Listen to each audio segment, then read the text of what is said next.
ñu ngi leen di nuyu di leen jaajëfal yéen ñi suivre chaîne bi di Xalaat TV ñu leen di dalal laaj ci seen jàngatu bés bi di leen baalu àq itam ci weeru sell bi ñu génn waaye si ci gëj diggante bi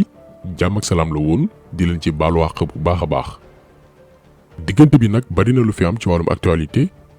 même bu ñu mënul dellu si waat ci lépp mais am na ay actu phare yoo xam ne mérité nañu taxaw ci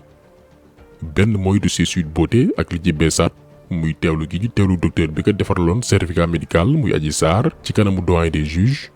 lii vidéo spéciale lay doon ak quelques points yu ñu ci bëgg a leeral mu am itam leneen muy pencum ndawu réew mi nga xamante ni fekk daanaka ñaari weer ñu war a tabbat yeneen ndaw yoo xam ni daañu mën a teewal askan wi ci assemblée nationale. entre temps gis nañ coalition bu bees tukkee ci opposition bi ak yéen ci leader yu ci mel ni docteur Abdourahmane Diouf Thierno Bocoum juge Dème ba ci Thierno Alassane Sall ñu doon ruumandaat ne ndax dañuy rejoindre la grande coalition de l'opposition muy Yewwi Askan Wi wala ndax dañuy jël seen yoonu bopp finalement dernière option bi moo am. lii dañ ci taxaw seetlu suñu gis-gis ci bile coalition bu bees waaye tamit wax ci taxawaayu ñenn wala kenn ci ñoom muy Thierno Alassane Sall mi nga xam ni benn ci dernière sorteem créé na ay polémique ay coow. waaye leneen li ñu mën a jàppee bees ci jongante yi ñu dëgmal mooy yeneen profil yoo xam ni miinuñu leen woon ci langum politique bi maanaam dem di dagan baatu askan wi ci yeneen domaine lañ leen xamee woon daañu taxaw ci ñenn ñi déclaré officiellement seen candidature muy Pape Djibril Fall ñu ràññee ko ci wàllum tasum xibaar Guy Marius Sagna di yëngu ci wàllum activisme ak Dame Mbodj ñu xam ko ci syndicalisme ñeel njàng meek njàngale mi. déjà daañu taxaw ñoom ci lu ñu samp seen dënd ndax interprétation yi bari na gisi ni itam wuute na. dañ koy dooree ci point bi ñu daanalee muy pas xar kanam yu bees ndax miin nañu leen mais pour ñoo xam ni c'est la première fois ñu déclarer seeni intention politique muy nag mbir moo xam ni ñun ñaari gis-gis lañ ci am gannaaw coow li nga xamante ni jur na ko. benn mooy il faut que ñu xam ne réew mi kenn moomu ko rawatina fa nga xam ni fa la ñuy nase di nocci fa nga xam ni fa la ñuy décider daanaka ëllëgu Sénégal. dafa am lu fi nekk depuis les indépendances mooy dañoo jël politique benn ndombal tànk yi yamale ko ci benn cercle ay parti politique yoo xam ne ñooy tourner ku dem sa morom toog ba noppi ñu jël institution yi ak débat politique bi salteel ko tilimal ko ba boo xoolee depuis 1960 ay boromi xam-xam ñoo xam ni engagé wu nañ te bëgg servir le Sénégal dañoo ragal a def politique ndax xajuñ ci yenn yi surtout boo dee góor am looy jomble sa bopp. léegi nag bu ñu demee ba ñoo xam ni lépp ci askan wi naw nañu leen benn ci seen engagement ñaar ci seen dëggu d'après li ñu wan ñett ci seen ñeme jël yenn position yi bés bu askan wi di jàngoonteel yenn jafe-jafe yi ñooñee bu ñu demee ba gis ni seen mën-mën dafa am ay limite dafa am fu ñu yem rax ci doole am nañ leneen lu ñu mën a apporter institution yi particulièrement bërëb bu ci mel ne assemblée nationale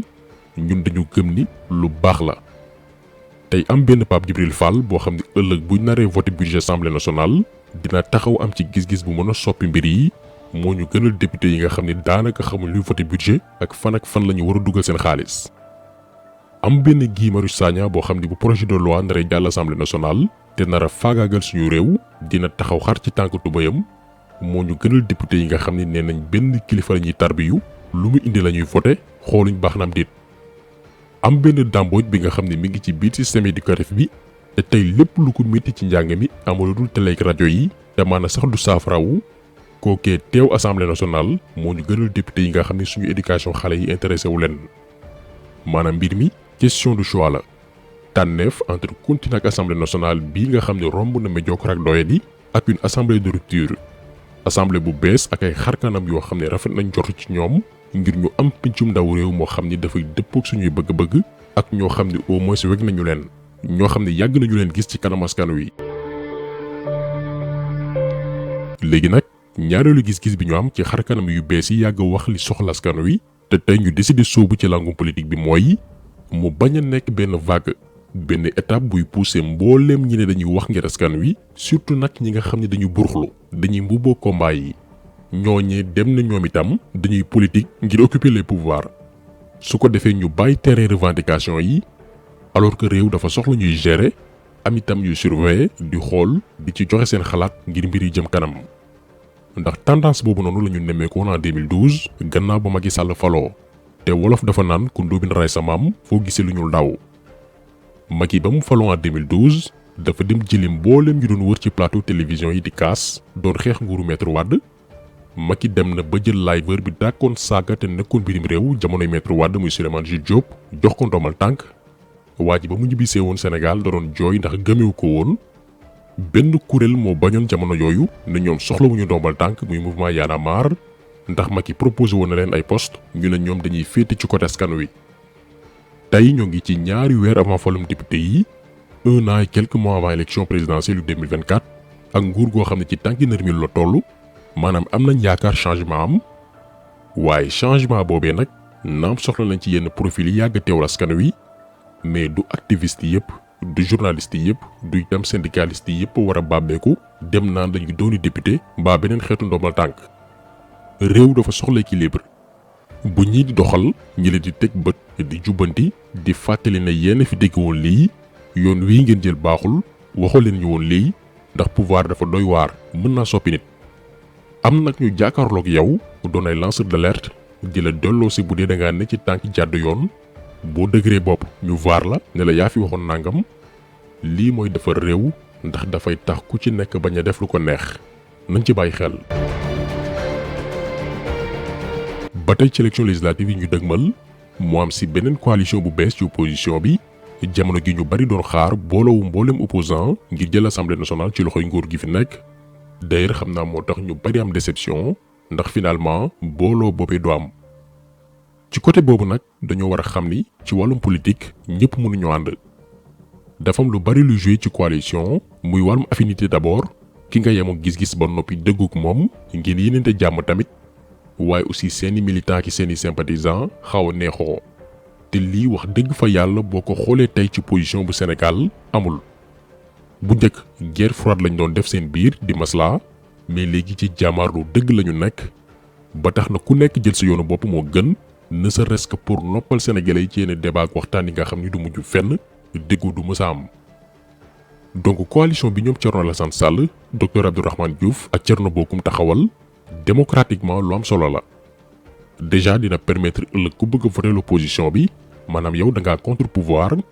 nga dem ba gis ne coalition bi mu bëggoon voteel jëmm ji ñu tànn doy ma dem voter benn liste opposant bu tane donte loolu nguur gi fi nekk lay arrangé bu voix opposition bi tasaaroowee mais pour électeur bi nga xamante ni farul fenn lu am solo la ci moom ndax dafay am largement le choix tànneef yu bare bari. naam opposition bi ci contexte bi ñu toll booloo ci benn coalition mooy li gën mais du force lii faaw yenn militants ak sympathisants yi xam ko pas pour élection législative yi ñëw rek mais ba ci élection présidentielle bu 2024. côté boobu noonu ñun dañ ciy ànd docteur Abdourahmane Diouf maanaam bañ a nax sénégalais yi ci ne opposition bi yépp dañoo war a bootu ci benn kuréel loolu mënul nekk parce que déggoowuñu jamono jii buñ ko doon jéem ci xuloo ak xëccoo de positionnement la ñu nekk. perte loo temps sénégalais yi jamono jooju nguur gaa ngi teg ay plan am di waajal li benn la ci jàngat bi ñu am ci coalition opposition bi ñi mën a ànd nañu ànd ñi mënul ànd ku nekk jël sa yoonu bopp xool nooy tojee sa bopp janax. waaye dafa am lu ñu jaaxal ci coalition bii mooy bi ci njëkk problème de communication rawatina benn ci sortie yi mujj yi kenn ci leader yi def muy Thierno Alassane Sall xëy na stratégie la pour moom. ngir wane ni ñun bokkuñoo ak ñeneen ñi mais képp ku koy conseil en communication politique bu ko bëggee na ko wax ni du stratégie bu baax ndax gars yi daan la coow naam mais du coow bu lay apporter li ngay yóotu du stratégie bu baax ngay attaquer ñoo xam ni amaana defuñu la waxuñu la amaana sax yéen a bokk benn combat nañu déglu extrait Thierno Alassane Sall bi ñëwaat. c'est de comprendre que nous sommes dans un moment très dangereux pour le pays. nga xam ne n'importe quel aventurier peut être élu à n'importe quel poste. C'est ce que j'ai dit. Mais ce qui se passe dans ce pays-là est très grave. mais débat bi am fii ci affaire mairie Dakar yeeg yooyu. le capitaine Touré le machin qu'on recrute. mais c'est très grave c'est le reniement. loolu tax ma ne gars yeeg ñun bokkuñu objectif. waaw léegi may man nag. je termine sur cette. Thierno Alassane Sall dafay attaqué Barthélémy Diaz ci nomination yi mu def jëm ci Guy Marius Sagna capitaine Touré. ñun nag li ñu jaaxal mooy ci mbir mi bi ñaari jëm yi doon subir li nga xam ni mooy injustice